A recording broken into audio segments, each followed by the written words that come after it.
This is the Fringe Sport Walrus lat pull down low row with two very unique functions. I want to make a walrus sound. What does a walrus, what kind of sound does a walrus make? Oh. Now, I don't know why they called this the walrus. I think they're running out of names, animal names. Why companies are just using animal names and Greek gods right now, I don't know, but that's currently what's happening. But this is designed to be a standalone lat pull down low row with two very unique functions. One, an adjustable carriage off the back that adjusts the lat pull down handle as well as the low row handle, and the ability to do low rows from a seat so you don't feel like a poor sitting on the floor, which I actually don't mind. But let's get into the review.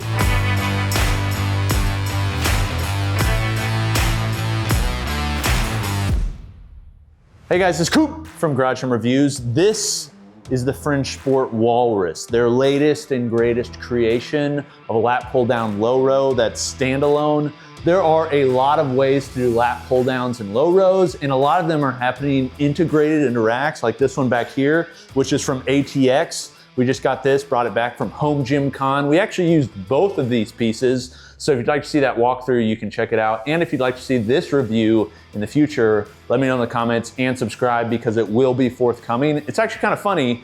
This company is actually one of the first ones I saw that had something like this. And what's unique about this is two different functions. There's other things too that I'll walk through, but two primary functions that separate this from most standalone lat pull downs and low rows. The first one is the back carriage, and I'll talk more about why that's beneficial. And the other one, like I said in the intro, is the fact that it can do low rows or seated rows while actually on a pad. Now, the design for the Walrus, as you can probably see, looks and follows a lot of the same design principles from the Dane 2.0. It's Fringe Sport's premier rack. It's actually a really nice rack that has a lot of good functions. One of the problems with it though, it doesn't necessarily have a really good lat pull down feature. So they introduced this, and you can see it's using very similar, if not the same uprights. The base frame that's being used here is a 3x3 11 gauge steel with 1-inch holes. It looks cool.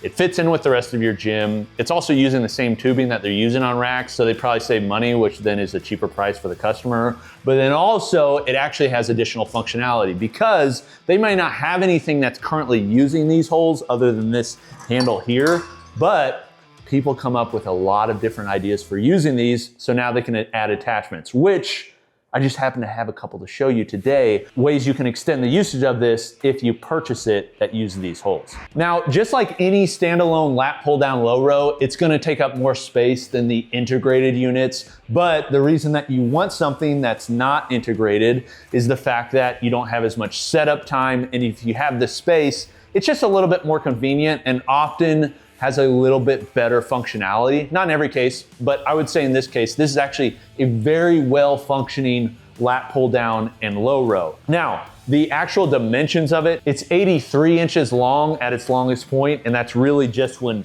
this is out. So you do have to make sure you have enough length to put that out. Usually that's fine because you like to have a little bit of room to come behind it. So you should be able to, so long as you have room for this, and maybe a little bit further off the back if you're doing like layback poles so that you have room to use it. The height of the unit is 92 inches. That may get in the way for some basement dwellers. If you're in a basement, a lot of you may be looking at more of the 80, 85 inch, somewhere around there. 92 inches is to the top of the pulley. So there isn't anything above that. So technically, if that runs just to your ceiling, you should be fine. You just kind of be aware when you assemble it, you probably want to assemble it in the room that you're using it. Also, you just don't want to be carrying this downstairs if you're in a basement. Now, this is designed to be a heavy lat pull down and low row. A lot of times with lat pull down low rows, especially the low row, you can come up to an issue where the stack isn't heavy enough. A piece of equipment that's kind of like that is the Prime Prodigy HLP single stack. The reason being the low row is on a 2-to-1 ratio. And so because it's halved, it may be a heavy stack and good enough for lat pull downs, that's on 1-to-1, but then you go to do low rows and it's like, that's not heavy enough. I can tell you, this is definitely heavy enough. When we were at Home Gym Con, we had one of our friends, Adam, who helps assemble equipment here. A lot of people thought he was my security guard, so now we just call him Secret Service Thor, because technically his other nickname is Thor. It kind of looks like Thor, a budget Thor. Also, you can check out the video on his gym that we did where he built a chicken coop attached home gym on the Budget Gym Co-op channel. We'll link below. Now, I say all that because we had him do a low row on this because I couldn't quite low row 320 pounds. He was able to do it, but he wasn't able to do it for a ton of reps. So the stack should be heavy enough. One of the things that's nice about having such a heavy stack is it's gonna be very stable. Two, you're never really gonna run up on issues of being able to actually use the unit. So for lat pull downs, 320 pound stack, it's like they looked at Rogue and were like, that's 300 pounds?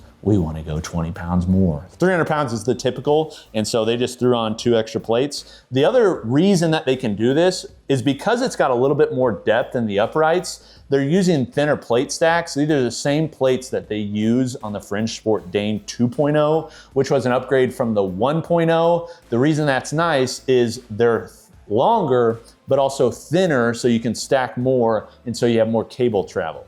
Now, cable travel is probably not gonna be a big issue on this unit. One, due to the height. So when I'm doing lat pull downs, just to show you, this is the lat pull down bar that comes by the way. It's decent. Then come up here, place it in. I'm 5'9" and a half.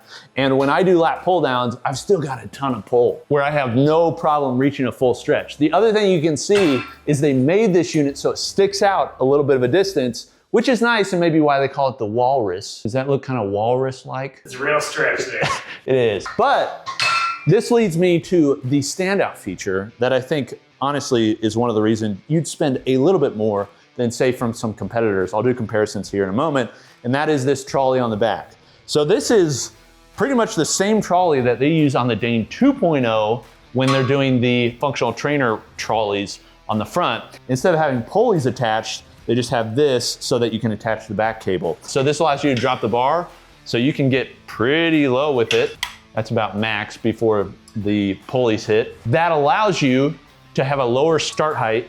So if I'm in here, even here, I'm getting max stretch. So you can see how much extra length you have if you're really tall, but it also allows for somebody who's shorter to be able to get in without having to jump and basically try and yank it down.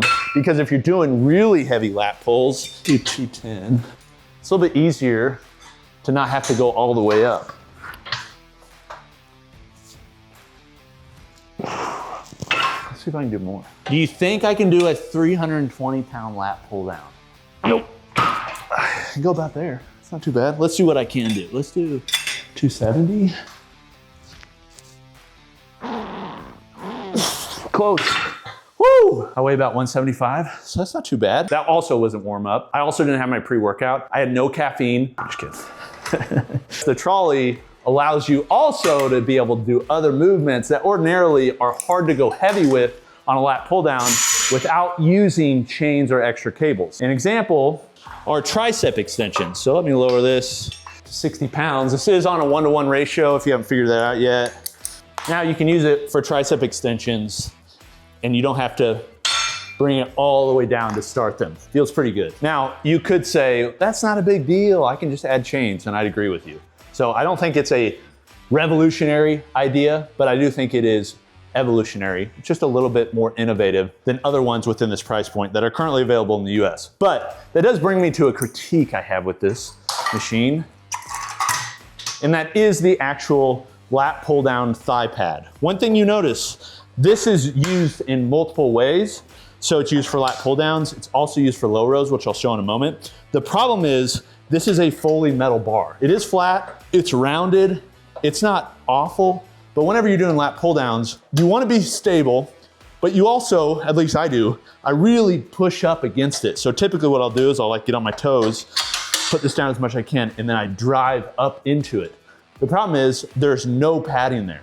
It's just a bar. So if you're on really heavy and you're engaging everything you can to do a really heavy pull, you could technically get some bruising from this because you're pushing against it so hard. I'm kind of surprised they didn't make a slip cover that goes over it so that you could take it on and off real quick, or there's other ways to detachable. The thing is, a padding on the bottom side would not affect the foot plate on the top side. So in my opinion, honestly, a major miss that they didn't include some kind of padding on the bottom side because you'd really want something there. Now, I don't think that's a deal breaker because you could technically add your own pad, say a barbell pad, or I think a pad that would work really well on this is the AbMat hip thruster pad. That's another one that would work. Now let me show you the low row.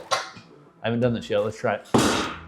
That's cool. The thigh pad is the same as the foot plate. It has this sundial right here with a ton of holes. I will say, I say this every time they put holes on a machine, it would be nice just throw in some numbers. They've got a laser cut stainless steel plate right here, which I think they need some more screws on here because this kind of like flakes off a little bit. But it would be nice with all these adjustment holes to have numbers that are on here. Now I was thinking like, why have so many adjustment holes? You really only need down and then like some in here. French board's pretty innovative. Maybe there's an attachment they could replace this with so you could also use it for other movements.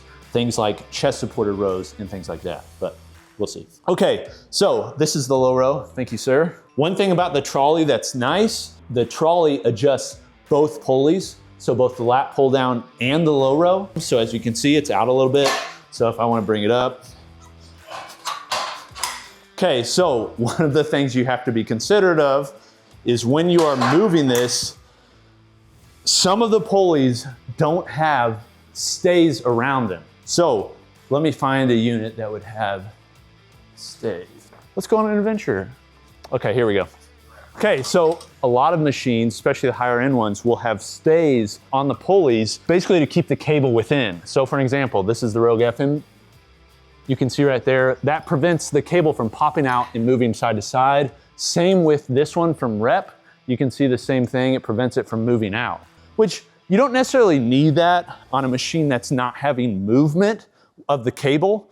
There's a lot of machines out there that the cable doesn't move, it's just a fixed piece, typically lat pull downs, but because they have this adjustment piece, one thing I've noticed is as you move it, the cable, if you're not careful, can pop off the pulley, and that's exactly what happened. If it pops off the pulley, it's then rubbing the cable on metal, and then you can shear this outside vinyl, and then you're gonna have to replace it. So, I'm just gonna wrap this back around here. Now we're good, but you just have to be careful because you can shred it. Back to low rows. As you can see, you can have, without doing a really straight leg, you can have an athletic stance, you can come forward and get a full stretch, no problem, and then all the way back. The big benefit of this is you're not seated on the floor. Now, a lot of you probably don't care at all about the floor. You're like, it's not a big deal, but it does feel better doing it on a surface versus doing it on the floor. And the foot plate feels pretty good. If you want more stretch, you can bring this up even more.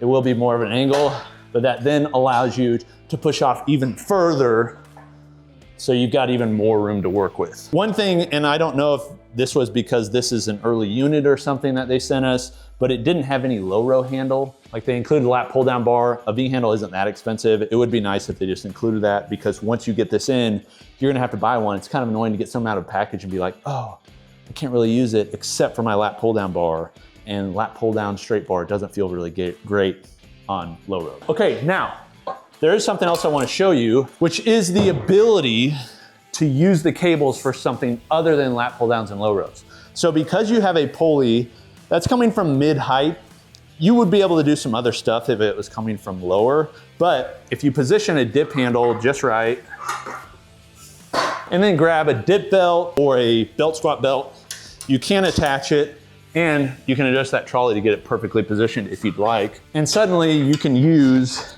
that pulley for things like weighted dips. If you attach a straight bar to it, you can do curls.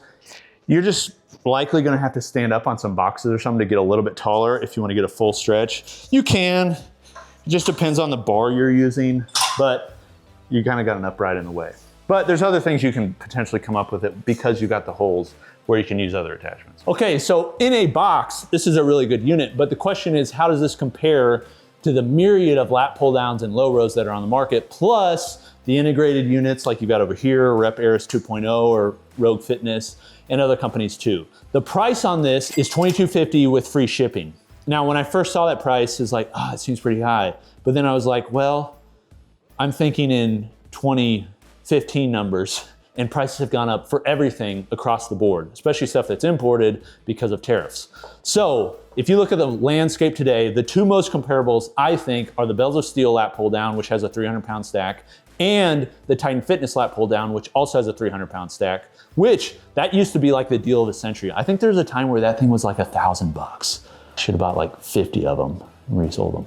That would be sweet. But you've got a little bit heavier stack and you have the ability for the adjustment feature and to do low rows not on the floor for a little bit more. The price for both the Titan and the Bells of Steel are right around $2,100 at retail. They sometimes have deals. In fact, like as I'm recording this video, I looked this morning, the Titan Fitness lat tower is like $1,850 with free shipping. So you're looking at a little bit of a price gap. You have to decide if you really want the low row feature and the adjustable feature. I don't think that alone is worth buying it unless you're doing a lot of tricep extensions and things like that, and you don't want to add change to your unit. I think the big differentiator is this low row seat. I think there's a lot of people that don't want a low row on the floor, and I understand if you're spending $2,000 on a machine, this feature is probably worth it. But you also have to consider the single stacks that are out there. The Rep Adonis isn't that much more if you're not adding a Pegasus seat and using, say, some third-party seat.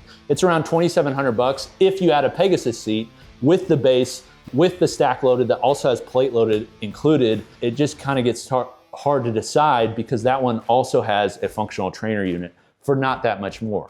But that's kind of the nature of the beast with the hedonic treadmill, where prices are just a little bit more. You get a little bit more features. You have to decide from the start, what are the features you're gonna actually use? And I will say, my guess is most people with a single stack, like a Rep Adonis, are probably not using the functional trainer aspect of it because they have a functional trainer on the rack or a standalone. And if you have the room for a full-on lat pull down low row, you probably have both the money and the space to do a functional trainer too. So all that said, I really do like this unit. If they're gonna make some changes, the biggest one is on that thigh pad. All right, this is the Fringe Sport Walrus. Let me know in the comments of what you think of it and what you think of it versus the comparables that I mentioned or others. This has been Coop from Garage Gym Reviews. We'll see you next time.